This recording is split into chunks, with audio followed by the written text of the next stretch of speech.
नमस्कार. जय महाराष्ट्र. या क्षणाची सर्वात मोठी बातमी. शरद पवार गटाचा भाजपला पुन्हा मोठा धक्का. शरद पवार गटात झाला पुन्हा मोठा पक्षप्रवेश. भाजपच्या नेत्याने आपल्या हजारो कार्यकर्त्यांसोबत आणि पदाधिकाऱ्यांसोबत केला शरद पवार गटात पक्षप्रवेश. काय आहे सविस्तर बातमी आपण पाहू. त्या अगोदर तुम्ही चॅनलवरती नवीन असाल तर अशाच बातम्यांसाठी आताच आपल्या चॅनलला सबस्क्राईब करा. आताच पार पडलेल्या लोकसभा निवडणुकीमध्ये महाविकास आघाडीने दणदणीत यश मिळवलं आणि याच अनुषंगाने गेल्या काही दिवसापासून शरद पवार गट आणि उद्धव ठाकरे गटात मोठमोठे पक्षप्रवेश सुरूच आहेत.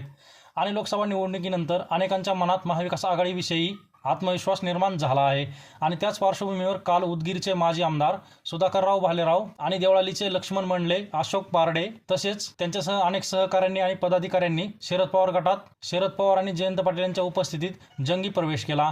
आणि हा पक्षप्रवेश यशवंतराव चव्हाण सेंटर मुंबई येथे पार पडला. महाविकास आघाडीची उदगीरची जागा ही शरद पवार गटाकडे आहे. त्यामुळे आगामी काळात होणाऱ्या विधानसभा निवडणुकीत उदगीरमध्ये अजित पवार गटाचे संजय बनसोडे आणि शरद पवार गटाचे सुधाकर भालेराव यांचा चांगला संघर्ष पाहायला मिळणार आहे. तर तुम्हाला काय वाटतं, येणाऱ्या निवडणुकीत उदगीरमध्ये शरद पवार गटाचे सुधाकर भालेराव की अजित पवार गटाचे संजय बनसोडे हे विजयी होतील? ते तुमचं मत कमेंट बॉक्समध्ये मांडा. आणि अशाच राजकीय बातम्यांसाठी आताच आपल्या रैया महाराष्ट्र या यूट्यूब चॅनलला सबस्क्राईब करा.